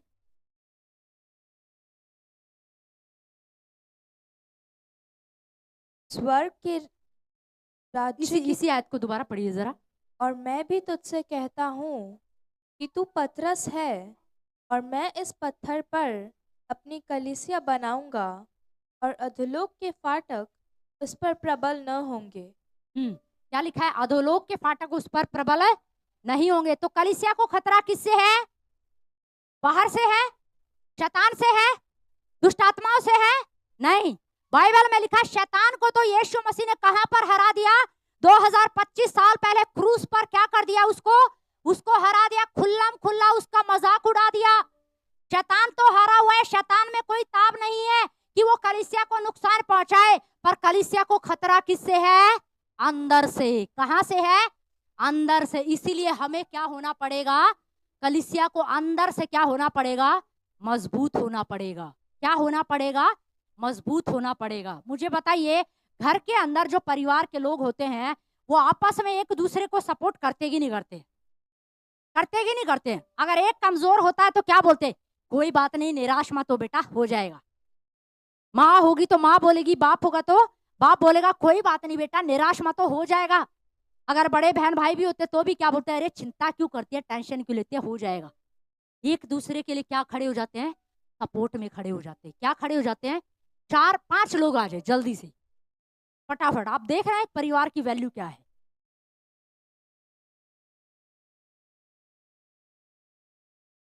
हाँ, आ जाओ सुमित भाई, आ जाओ। हाँ आ जाओ। एक व्यक्ति बीच में खड़ा हो जाए और 3 व्यक्ति चारों तरफ। आदि आ जाओ बेटा, जल्दी आओ। तो आ जाओ, वेरी गुड। ये बीच में खड़ा, आदि आप बीच में खड़े हो जाओ। आप चारों तरफ खड़े हो जाओ, ऐसे इस तरफ फेस करके ऐसे खड़े हो जाओ। आदि को कवर करना है। हाँ, ऐसे खड़े हो जाओ, चारों तरफ ऐसे खड़े हो जाओ। ध्यान से सुनिए, परिवार का काम क्या है। आदि कहाँ है? बीच में है। अभी सदस्य कम है, कोई बात नहीं है। कहां पर है वो? बीच में। अब ये बीच में है, पर इसके चारों तरफ क्या खड़े हैं? सुरक्षा के लिए क्या है? सिपाही समझ लीजिए। अभी क्या है? सिपाही सुरक्षा के लिए सिपाही क्या है? तैनात है। तो कोई भी खतरा आएगा ना बाहर से, तो ये क्या करेंगे? इसको क्या कर लेंगे? कवर कर लेंगे। ये इसको क्या करेंगे? बचाएंगे। अब ये इसके लिए कोई प्रार्थना कर रहा है, कोई घोषणा कर रहा है, कोई वचन बोल रहा है, कोई उपवास कर रहा है, कोई कुछ कर रहा है, तो ये व्यक्ति क्या है? सुरक्षित है। क्या है? ये सुरक्षित। अब इसका मतलब ये नहीं है कि इसको प्रार्थना नहीं करनी, इसको भी करनी है। अगर ये सुरक्षा से बाहर आता है तो फिर सुरक्षा क्या है? नहीं है। पर ये जब तक इसके अंदर है, क्या है? ये अंदर है और ये चारों तरफ इसके लिए प्रार्थना करे, कोई उपवास कर रहा है, कोई घोषणा कर रहा है, तो ये अंदर क्या है? सुरक्षित है। आप सब है ना, अगर इसको भी मैं अंदर करूं, उसको बाहर करूं, तो सेम पैटर्न है। उसको अंदर करूंगी तो भी सेम पैटर्न है, उसको करेंगे तो भी सेम पैटर्न है, उसको करेंगे तो भी सेम क्या है? सेम पैटर्न है। Thank you. आप एक बात को समझिए, जितने भी कलीसिया के लोग यहाँ पर है ना, एक दूसरे के लिए जब आप प्रार्थना करते हो, उपवास करते हो, तो आपने एक दूसरे को कवर कर लिया है। आपने एक दूसरे को सुरक्षा में बना के सुरक्षा का दायरा बना लिया है एक दूसरे के लिए। Hallelujah, hallelujah. आप जब एक दूसरे के लिए प्रार्थना कर रहे हैं, घोषणा कर रहे हैं, तो आपको नहीं पता है, पर आपने अपने विश्वासी भाई को, अपनी बहन को, अपने आत्मिक माता पिता को क्या कर लिया है? कवर कर लिया। और आप सुरक्षा कवच बनकर क्या हो गए हैं? खड़े हो गए। ये हर एक व्यक्ति के लिए है। Hallelujah, hallelujah, hallelujah. पर ये क्या है? हमारी जिम्मेदारी। इसे क्या करना पड़ेगा? हमें समझना पड़ेगा। अगर हम सोचे मुझे इससे क्या फर्क पड़ता है, मुझे क्या फर्क पड़ता है, उस बहन के जीवन में क्या चल रहा है, उस भाई के जीवन में मुझे क्या पता क्या चल रहा है, मुझे कोई फर्क नहीं पड़ता है, तो आप सुरक्षा में नहीं हैं। पर अगर आप सुरक्षा में हैं, अगर पूरी कलीसिया एक मन की है, प्रार्थना करने वाली, उपवास करने वाली है, तो आप सुरक्षित है। हालेलुया। कलीसिया क्या है? सुरक्षित है। आमेन। पर हमें इसे क्या करना पड़ेगा? समझना पड़ेगा। खाली ये नहीं है कि मैं कलीसिया में आया, प्रार्थना की, ताली बजाया और चला गया, बस मेरी जिम्मेदारी इतनी है। नहीं। परिवार में सदस्य होते, क्या उनकी जिम्मेदारी इतनी है बस खाया पिया सो गए? इतनी है क्या? आपके बच्चे अगर इतना ही करे, खाएं पिए और सो जाए, गुड नाइट मम्मा, गुड नाइट पापा, सुबह उठे फिर शाम हुई फिर गुड नाइट मम्मी, कैसा लगेगा? उनकी कोई क्या है? जिम्मेदारी है। हमारी कोई जिम्मेदारी बनती है। इस कलीसिया के प्रति हमारी क्या बनती है? जिम्मेदारी बनती है। इस परिवार को हमें क्या करना है? इस परिवार के लिए मैं आशीष का कारण बनूं। प्रभु, प्रभु मैं 5 साल से विश्वास में हूं, मैं 10 साल से विश्वास में हूं। प्रभु मैं अब तक इस बात को समझ नहीं पाया, मैं अपनी जिम्मेदारी को समझ नहीं पाया, लेकिन इस 2026 में मैं अपनी जिम्मेदारी को समझ रहा हूं प्रभु, और मैं इस कलीसिया के लिए आशीष का कारण बनूंगा। प्रभु मैं उद्धार का कारण बनूंगा लोगों के लिए। मैं लोगों को तोड़ने वाला नहीं बनूंगा, मैं लोगों को जोड़ने वाला बनूंगा। प्रभु मैं उन्नति का कारण बनूंगा। हालेलुया। मैं अपने अगुवे के लिए, अपने आत्मिक माता पिता के लिए बोझ नहीं बनूंगा, बल्कि उसके बोझ को अपने कंधे पर रख कर लेके चलने वाला बनूंगा। Hallelujah, hallelujah. हमें वो काम नहीं करना है, वो सरदर्दी पैदा नहीं करनी कि सारा बोझ पिता ही उठा के लेके चले। जो बच्चे किसी काम के नहीं होते ना, उनका वो सारा काम किसको करना पड़ता है?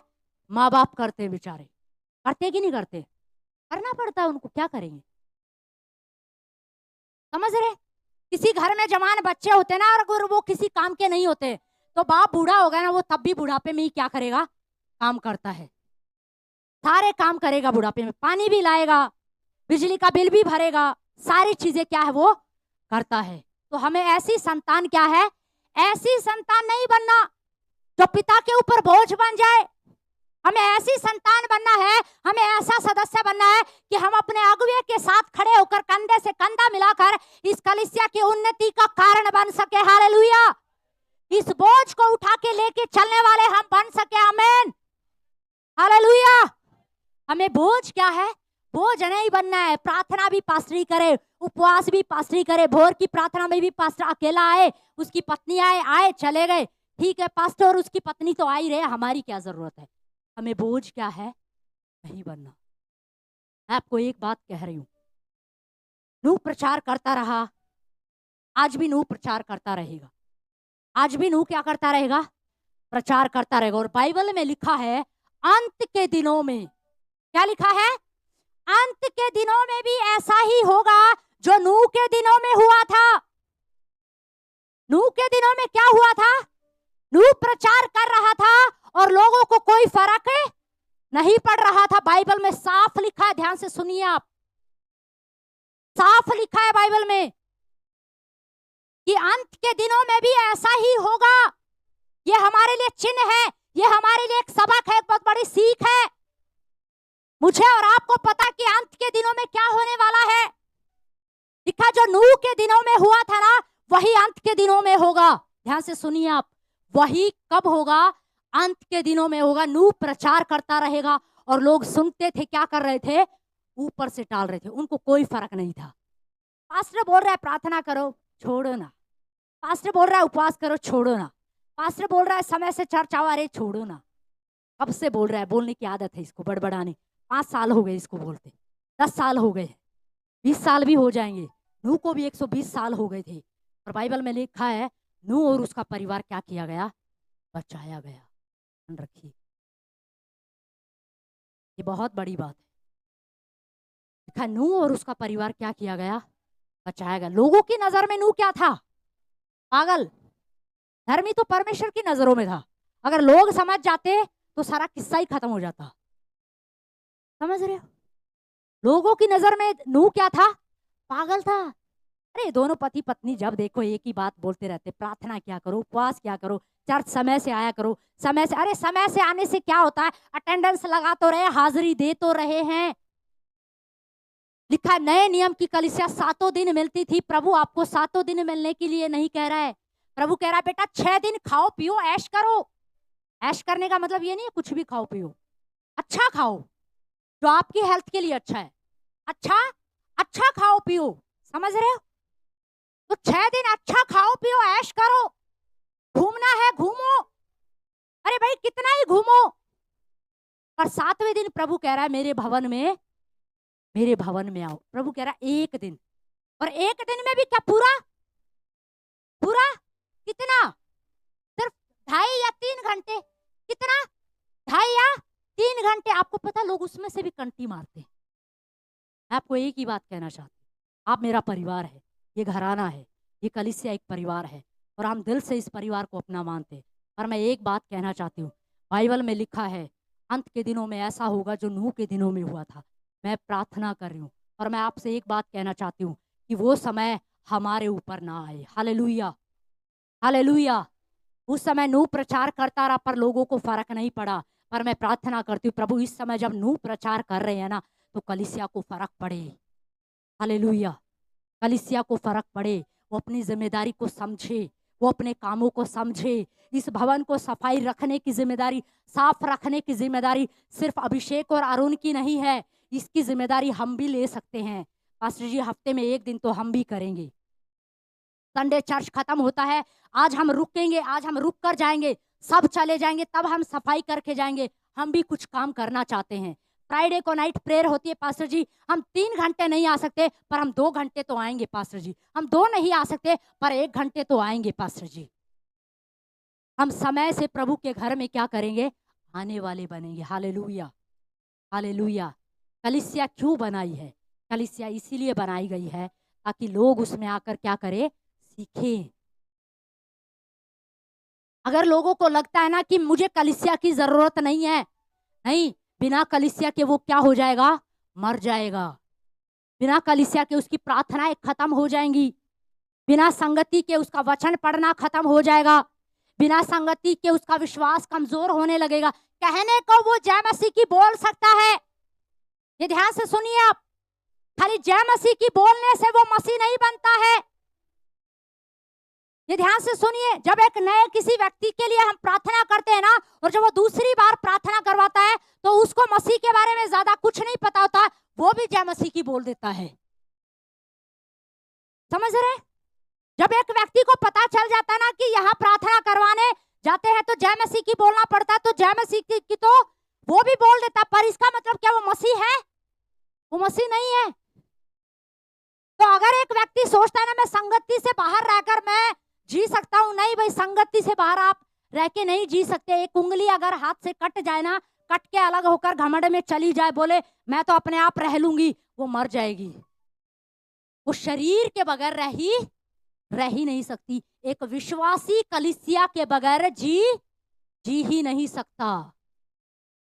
जैसे एक मछली को पानी में से जब बाहर निकाल देते हो ना, तो मछली क्या करने लगती है? तड़पने लगती है। क्या करने लगती है? तड़पने लगती है। और थोड़ी देर के बाद क्या हो जाती है? मर जाती है। क्या हो जाती है? मर जाती है। ठीक उसी प्रकार से एक विश्वासी भी कलीसिया के बगैर क्या है? जी नहीं सकता। ये वातावरण है उस मसीह के लिए, उस विश्वासी के लिए जीने का। हालेलुया।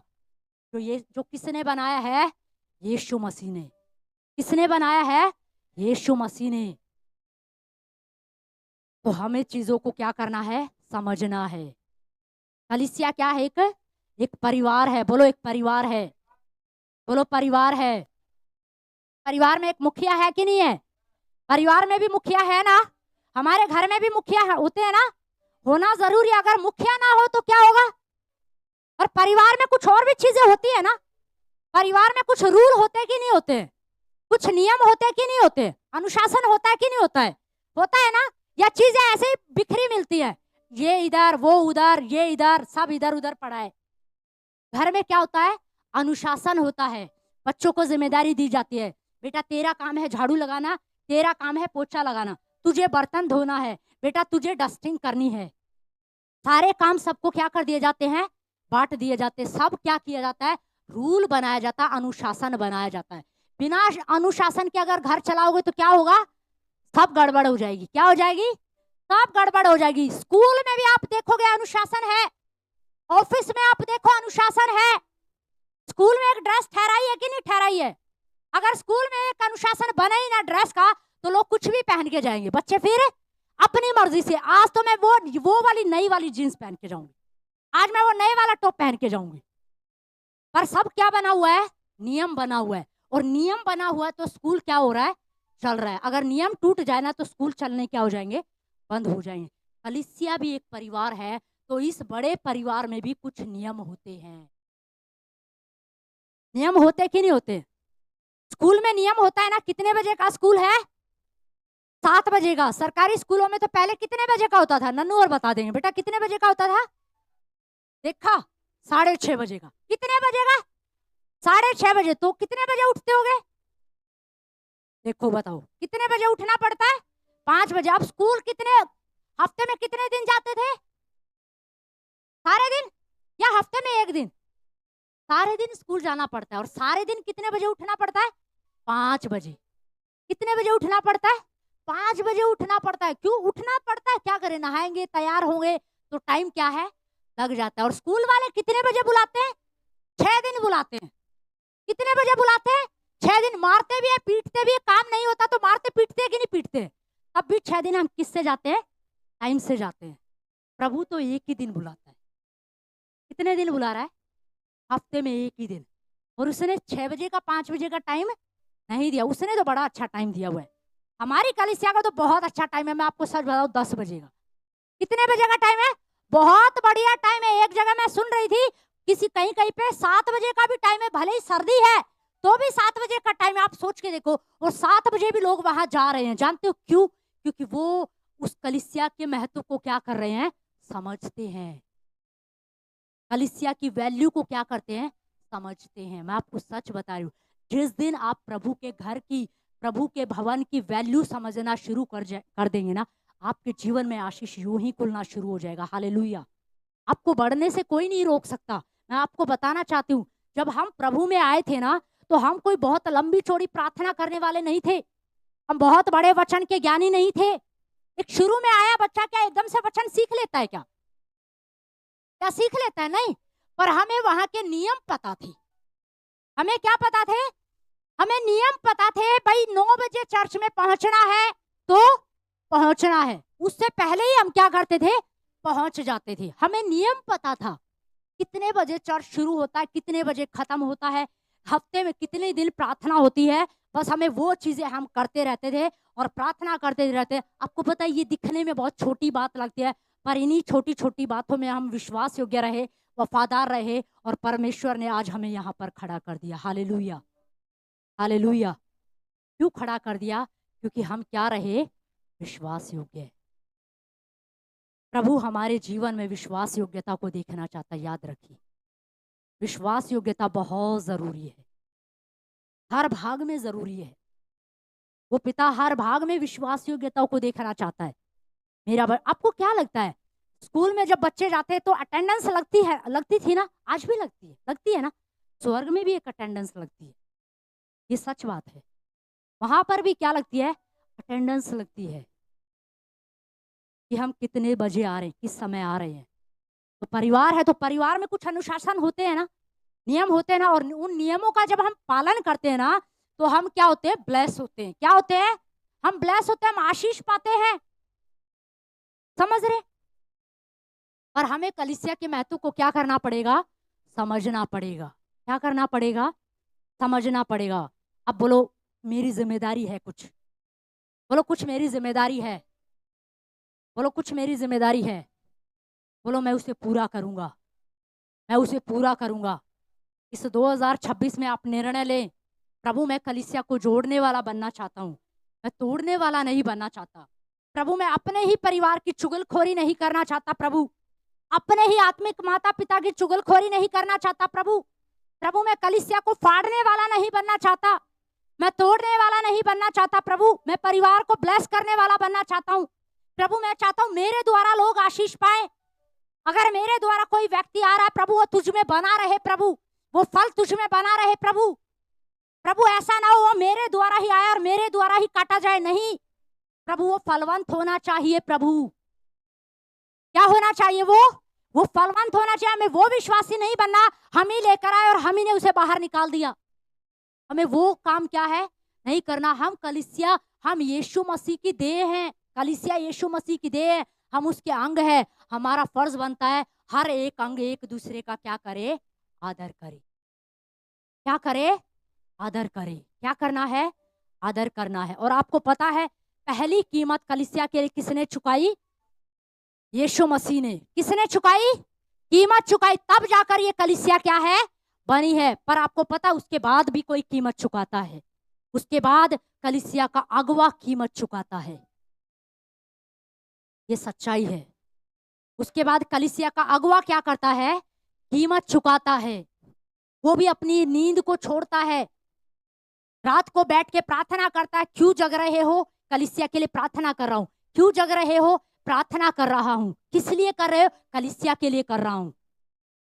एक अगुवा कभी भी आप बहुत कम आप उसे देखोगे कि वो अपनी जरूरतों के लिए प्रार्थना करता है। मैं आपको सच बताऊं, अगर मेरे जीवन से पूछोगे ना, बहुत कम, मुझे आखिरी समय याद भी नहीं है कि कब मैंने अपनी जरूरत के लिए प्रार्थना की हो, मुझे याद भी नहीं है। पर मेरी हमेशा एक ही प्रार्थना होती है, प्रभु कलीसिया आशीष, प्रभु कलीसिया क्या पाए? आशीष पाए। प्रभु कलीसिया आशीष पाए। कहने को हम एक ही घर में होते हैं, पर आपको पता है हम कभी आराम से बैठकर अपनी कोई घर की पारिवारिक बात, कई बार हमें समय ही नहीं मिलता, हम कर ही नहीं पाते, क्योंकि वो अपने में होते हैं और मैं अपने में, अपनी प्रार्थनाओं में, अपने वचन में। दिमाग में किचन में खड़े हो जाते हैं ना, खाना बनाते हैं तो दिमाग में चलता रहता, प्रभु कलीसिया में क्या होना है, प्रभु इस साल क्या करना है, इस महीने। आपको पता है एक पासवान को क्या सोचना पड़ता है? जब साल शुरू होता है ना, तब वो ये सोचता है कि इस हफ्ते क्या होना है, फिर वो सोचता है इस महीने क्या करना है, वो सोचता है इस पूरे साल में क्या करना है। उसके दिमाग में यही सब कुछ ऐसे ही थोड़ी उग जाता है उसके दिमाग में, नहीं, वो सोचता है, वो प्लान मांगता है प्रभु से, वो अपनी नींद रातों जगता है, वो प्रार्थना करता है, वो वचन को मांगता है। जब तक उसे वचन नहीं मिल जाता ना, वो रात भर बैठ के प्रार्थना करता है, प्रभु वचन दे, जब तक देगा नहीं तब तक मैं मांगता रहूंगा। वचन यूं ही नहीं मिल जाता है। इतनी सारी, ये कितनी मोटी बाइबल है ना, कितना कुछ इसमें लिखा है, पर क्या ऐसे ही सर्व किया जा सकता है क्या? नहीं। अगर ऐसे ही सर्व कर दिया जाए तो बाइबल में लिखा है यहूदा इस्करियोती ने क्या खा ली? फांसी खा ली। अब इस पर क्या बोले? तो प्रभु से क्या मांगना पड़ता है? वचन मांगना पड़ता है। पहली कीमत कलीसिया के लिए यीशु मसीह ने चुकाई, पर उसके साथ कोई और भी बलिदान करता है। उसके बाद है वो कलीसिया के अगुवे। एक परिवार को बनाने के लिए आप सभी बड़े हैं जो माँ बाप हैं, आप ध्यान से सुनिए, क्या आपने अपने परिवार को बनाने के लिए कीमत नहीं चुकाई? चुकाते हैं ना। इतने सारे सपनों को आप मारते हैं अपने बच्चों को पालने के लिए, उनकी इच्छाएं पूरी करने के लिए, उनकी जरूरतें पहले पूरी हो इसके लिए आप कितना कुछ करते हो। उसी प्रकार से आप अपने आत्मिक माता पिता उन अगुवे का दर्द समझिए, वो भी पूरी इसी बात में रहते हैं कि कलीसिया के आत्मिक बच्चे जो है उन्नति करें, वो आशीष पाए, वो फलवंत हो, उनका जीवन बदल जाए। आपको अपने जीवन में बदलाव ना दिखने से कोई फर्क नहीं पड़ता होगा। आपको शायद लगता होगा मैं जैसा हूं ठीक हूं, पर माता पिता को अगुवे को पता, उसे लगता है नहीं मेरे बच्चे को अभी बदलने की जरूरत है। बच्चे को लगता है ना मम्मी मैं क्या हूं, मैं ठीक हूं, पर माँ बाप को पता होता है नहीं मेरे बच्चे को अभी भी बदलने की क्या है, जरूरत है। तो माता पिता जो अगुवे होते हैं ना उन्हें भी पता होता है नहीं अभी मेरे भाई को, मेरी बेटी को, मेरे बहन को बदलने की क्या है, जरूरत है। प्रभु उसे बदलने की क्या है, जरूरत है। वो प्रार्थना करता है प्रभु इसके जीवन में काम कर, इस परिवार में काम। आप संतुष्ट हो जाते होंगे अपने जीवन से, पर मैं आपको दिल से बता रही हूँ एक कलीसिया का अगुवा कभी संतुष्ट नहीं होता। वो अगुवा कभी भी संतुष्ट नहीं होता। उसे पूरा देखना, परफेक्ट देखना है। वो कलीसिया को बढ़ते हुए देखना चाहता है, हर एक व्यक्ति को बढ़ते हुए देखना चाहता है। लोगों से फर्क तो उसको बाद में पड़ता है, उसको फर्क सबसे ज्यादा इसलिए पड़ता है कि कलीसिया में जो लोग हैं वो अपनी जिम्मेदारी को कई बार नहीं समझते, कई बार जो उनका काम है वो उस काम को नहीं समझते। वही लोग उस जिम्मेदारी को नहीं समझ पाते, वही बच्चे नहीं समझ पाते कई बार कि मेरा काम क्या है, मेरा रोल क्या है। मेरा भी फर्ज बनता है मैं कलीसिया के लिए प्रार्थना करूं, मैं अपने अगुवे के लिए घोषणा करूं, मैं इस सेवकाई के लिए घोषणा करूं। समझ रहे? एक अगुवा बहुत चीजों को समर्पण करता है।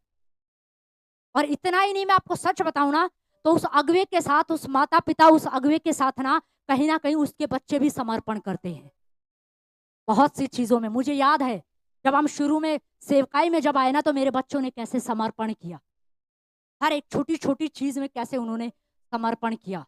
सबके बच्चों में के हाथ में जब कुछ ना कुछ होता था ना तो मुझे वो टाइम याद है। मैं अपनी बेटी को, गरिमा को, 1 रुपए का छोटा सा कुरकुरा आता था, 1 रुपए का इतना सा आता था, और उसको बहुत देर तक बैठी बैठी एक एक करके खिलाती रहती थी, गैप में खिलाती थी, ताकि उसको ये लगे कि मेरी चीज बाकी है, अभी मेरी चीज फिनिश है, फिनिश नहीं हुई है, बाकी है, हाथ में कुछ है। तो परिवार भी समर्पण करता है, जानते हो क्यों? ताकि कलीसिया क्या हो सके, बन सके, कलीसिया क्या हो सके, बलवंत हो सके, कलीसिया आशीष पाए, कलीसिया के लोग बदल जाए, उनका स्वभाव बदल जाए, उनका रवैया बदल जाए। आपको सच बताऊं जब कई बार लोग समय पर नहीं आते ना तो एक आते हो, मैं नहीं कह रही कि आप आते हो, पर जब समय पर नहीं आते हो ना तो पिता का दिल दुखता है। उसका तो दुखता ही है पर पिता का भी दिल दुखता है। जानते हो क्यों? इसलिए नहीं कि कोई बात नहीं, पर पता है क्यों? वो चाहता है कि परफेक्ट हो जाए मेरे बच्चे, ताकि उनकी आशीष, वो अपनी आशीष पाने से चूके ना। उनको उनकी आशीष मिलनी चाहिए, जो उनका है उनको मिलना चाहिए। पर उसके लिए हमें कलीसिया में हमारी क्या जिम्मेदारी है ना, वो हमें क्या करना पड़ेगा, समझना पड़ेगा। हमें कि कलीसिया के महत्व को क्या करना पड़ेगा, समझना पड़ेगा। मैं फिर कह रही हूँ, ऑफिस में हम 6 दिन जाते हैं, स्कूल में हम 6 दिन जाते हैं, पर कलीसिया में कितने दिन आते हैं? 1 दिन। प्रभु 1 दिन कहता है, और कितने घंटे के लिए? 2.5 या 3 घंटे के लिए, कभी कभी 3.5, पर सिर्फ इतने ही घंटे के लिए। नए नियम की कलीसिया में अगर हम देखें ना, हम नए नियम की कलीसिया है ना, हम नए नियम की कलीसिया है ना। बाइबल में तो लिखा है नए नियम की कलीसिया हर दिन मिलती थी, पर क्या आज कलीसिया हर दिन मिलती है? नहीं। प्रभु ने बोला 6 दिन खाओ पियो और ऐश करो, आराम करो, पर 7वें दिन मेरे घर में आओ, मुझसे मिलो, मुझसे मुलाकात करो। कलीसिया को बनाया ही इसीलिए है। क्या किया है? बनाया ही इसीलिए है, इसको रखा ही इसलिए गया है। तो पहली कीमत इसके लिए किसने चुकाई? यीशु मसीह ने। दूसरी कीमत कलीसिया का अगुवा भी क्या करता है? चुकाता है। और अगर कलीसिया परिपक्व हो जाए तो कलीसिया को बढ़ने में तीसरी कीमत कौन चुका सकता है? कलीसिया के लोग भी चुका सकते हैं। Hallelujah, hallelujah. तो बोलो, मुझे कलीसिया के लिए आशीष का कारण बनना है। बोलो, मैं आशीष का कारण बनूंगा, मैं कलीसिया के बढ़ने का कारण बनूंगा, मैं फलवंत होने का कारण बनूंगा। बोलो, मैं जोड़ने वाला बनूंगा, मैं तोड़ने वाला नहीं बनूंगा। यीशु मसीह के नाम में आमेन, आमेन, हालेलुया, हालेलुया। मैं फिर कह रही हूं, बाइबल में लिखा अंत के दिनों में ऐसा होगा। कैसा होगा? कैसा होगा? जो किसके समय में हुआ? नूह के समय में हुआ। तो वो समय हम क्या है? नहीं देखेंगे। आमेन, आमेन, हालेलुया। तो क्यों ना हम सभी अपने स्थानों पर खड़े होंगे।